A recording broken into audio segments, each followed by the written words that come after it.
안녕하세요. 화상관제입니다. 이번에 이제 관제인 이 세미나에서 한번 나온 주제를 갖고 공부해보는 시간입니다. 가등기를 대상으로 한 부인권 행사. 사건 개요를 보겠습니다. 2017년 이제 5월달에 파산 선고 받습니다. 당시에 소유 아파트는 채무자 시세는 2억 4천만 원 정도 됩니다. 근데 2013년 5월 13일 약 한 4년 전이죠.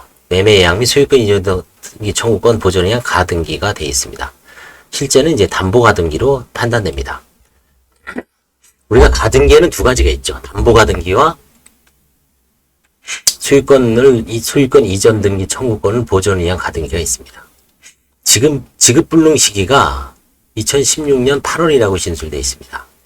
그러니까 이거는 사실 지급 불능 전에 가등기를 해놓은 거죠. 경위 2012년 12월 6일 채무자는 자신이 운영할 마트에 필요한 쇼케이스 및 냉동기 설치 렌탈 계약을 체결하고 다만 위 설치비는 1년 후 지급하기로 약정했다고 합니다. 이후 채무자는 이거 잘 보세요. 12월 6일입니다. 이후 채무자는 시설비 중 1억 원을 지급하지 못한 상태에서 마트 운영에 필요한 물품 자금이 지속적인 차용을 위하여 2013년 5월 13일 채무자 소유 아파트에 대한 매매 계약서를 작성하고 소유권 이전 등기 청구 보전한 가등기를 설정해 줬습니다. 매매 대금은 2억 4천이고 계약금 1억 원을 지급한 것으로 약정했습니다. 아마 기존 설비대 미지급금 1억 원을 계약으로 한 걸로 전용한 걸로 봅니다. 채무자 모 소유 아파트에도 2014년 3월 동일 채무 원인으로 6천만 원 근저당권을 설정했습니다. 가등기 설정 2013년 5월 13일 이후 추가로 약 1억 4천만 원 차용하여 채무자 운영하는 마트의 물품 대금 변제에 사용했습니다. 채권자는 파산 선고 관제인을 상대로 자기가 이전 등기 청구권을 보존하기 위한 본등기를 실행한 거죠. 그래서 본등기를 해달라는 소송을 제기한 거죠. 그래서 파산 절차에서 개별적인 권리 행사가 금지되는 점 주장하여 각하 요청하였고 채권자는 소를 취하였습니다. 일종의 이제 이게 금전화되고 현재화된다는 거죠. 쟁점은 미지급한 시설비 1억 원을 매매계약의 계약금을 한 부분을 한번 보겠습니다. 채무 소가 상태의 채무자가 자신 소유 아파트를 채권자 중의 1인인 시설대금 채권을 가지고 있는 이 사건 채권자에게 채권 담보로 제공한 것에 해당하므로 특별한 사정이 없는 한 시설대금을 매매대금에 포함시킨 부분은 다른 채권자를 해하는 행위로 보인다. 영업 계속을 위하여 가등기 담보권을 설정해주고 이후 차용한 행위가 다른 채권자를 해하는 행위라고 볼 수 있는지 여부. 관련 판례를 보겠습니다.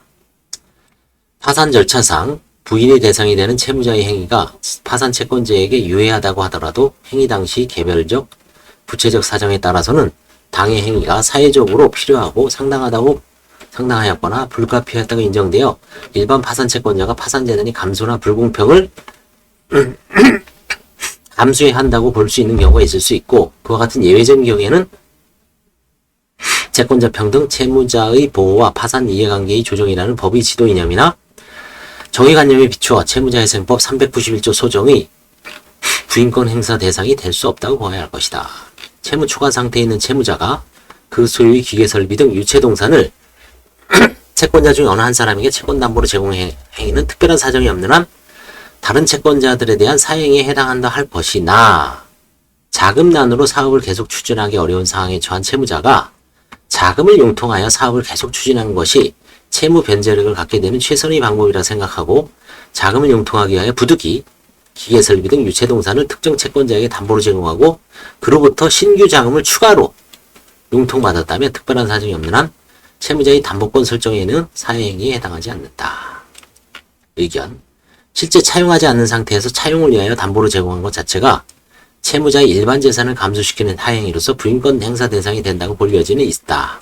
그러나 담보 설정 경위가 마트 영업을 지속하기 위한 것이었고 실제 담보 가등기 설정 이후 물품을 납품받고 그 물품 대금 변제의 사용에 의한 차용 부분과 관련되어 고민되었다.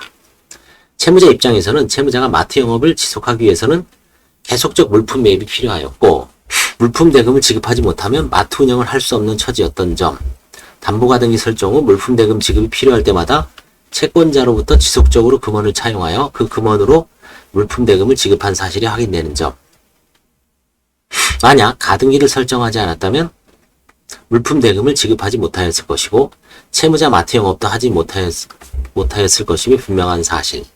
채권자 입장에서는 가등기 설정 당시 해당 아파트를 담보로 취득하였기에 추가 대여를 한 것이지 담보가 없었다면 추가 대여를 하지 않았을 것이라는 점이 인정되어 비추어 부인권 행사 대상인 사행위로 단정할 수는 없다.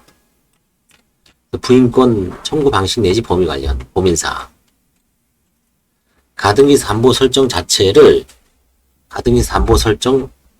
전체를 부인하는 방식 외에 시설대 미지급 1억 원을 매매예약 대금에 산입한 부분과 사행에 해당하지 않는다고 판단되는 가등기 설정 이후 차용한 금 1억 4천만 원 부분을 구분하여 부인하는 방식이 가능할지 없다. 그러니까 1억 원만 청구한다는 거죠. 검토. 부인권 행사 시 청구 취지 기재 문제와 연결해서 검토하여 이행 확인 소송설. 부인 소송의 소송물은 부인권 자체가 아니라 부인의 효과로서 발생한 권리관계에 의한 이행 청구권 또는 확인 청구권이라는 입장이죠. 이미 가등기가 마쳐진 상태이므로 상대방은 청구인에게 별지 목록 기재 부동산에 관하여 서울중앙지방법원 접수 제몇 호로 마친 가등기 부인이 등기 절차를 이행하라고 하는 방식이어만 하는지, 아니면 매매예약 약정이 체결되었으나 그에 대한 실질적인 급부의 이전이 부족한 상태이거나 미지급 시설대금을 계약금으로 한 부분은 사행이므로 매매예약 중 미지급 시설대금 부분만 부인하자. 그래서 상대방과 채무자 사이의 별지목록 기재부동산에 관하여 2013년 5월 13일 체결된 매매예약은 금 1억 4천만 원을 초과하는 부분에 관하여 무효임을 확인한다.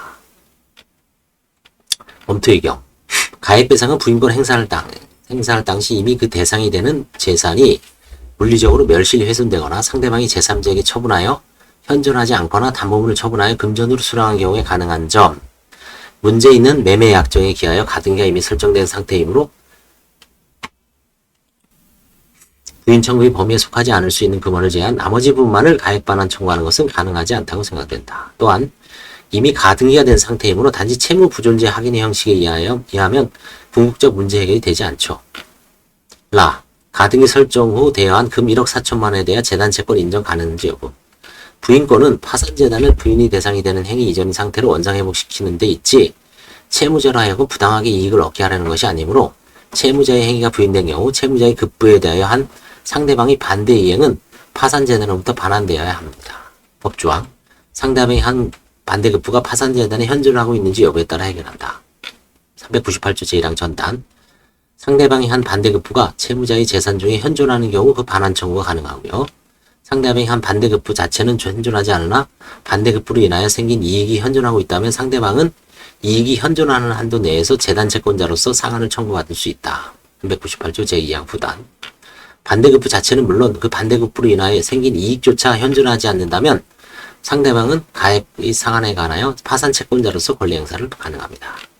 반대급부의 가액이 현존하는 이익보다 크다면 차액에 대해 상대방은 역시 파산 채권자로서 권리 행사가 가능하다. 발표자가 판단하기에 가등기 담보 설정 후 채권자가 대여한 1억 4천 부분은 채무자가 마트 영업을 계속하기 위하여 불가피하게 필요한 금원이었고 실제 그 금원의 사용처가 기존 채무자의 물품 대금 변제 등에 사용되거나 새로운 물품 대금에 사용된 사실이 확인되었습니다. 따라서 위에서 살펴본 것 같이 부인 청구의 방식은 가등기 설정 등이 자체의 부인 등기 절차 이행에 관한 것을 택해야 하지만 실제 부인 청구를 통하여 가등기가 말소된 경우 가등기에 기하여 가등기 설정 이후에 대한 금원의 처리에 대하여 고민이 되었다. 가등기 담보 설정액이 반대급부로 제공된 것은 금전이므로 채권자의 대여 금원이 채무자의 재산에 현존하지 않는다고 보아야 한다.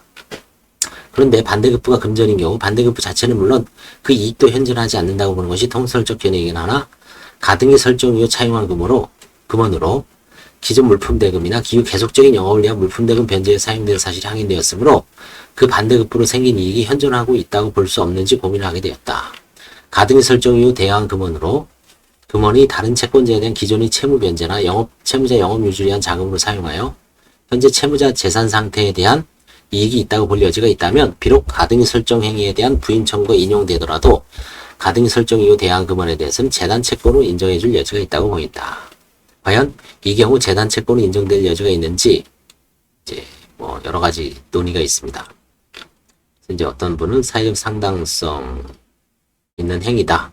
그래서 악의가 없다. 그 다음에 이제 피난부 채권이 부존재한다. 초과하는 부분. 비행 쌍무계약은 아니다.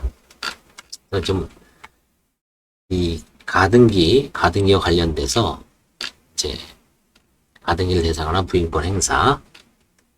여기서 이제 결론은 2억 4천에 대해서 이제 1억 원 부분은 사행위가 될 가능성이 있고 그 이외에 1억 4천만 원은 사행위가 되지 않을 가능성이 있고 그런 식으로 이제 구분해서 생각해야 된다는 얘기죠. 가등기에 대해서 이제 부인권 행사가 가능한지 충분히 가능하고 이제 이런 더군다나 이제 가등기 한 이후에 계속적 영업을 위해서 신규 자금을 추가로 차입한 부분은 사행에 해당하지 않는다. 오직 여기서는 기존의 이제 미지급 물품 대금을 1억 원을 계약금으로 해서 가등기 설정한 행위 그 자체가 이제 부인권 행사 대상이 됐다라고 이제 판단하고 있습니다. 감사합니다.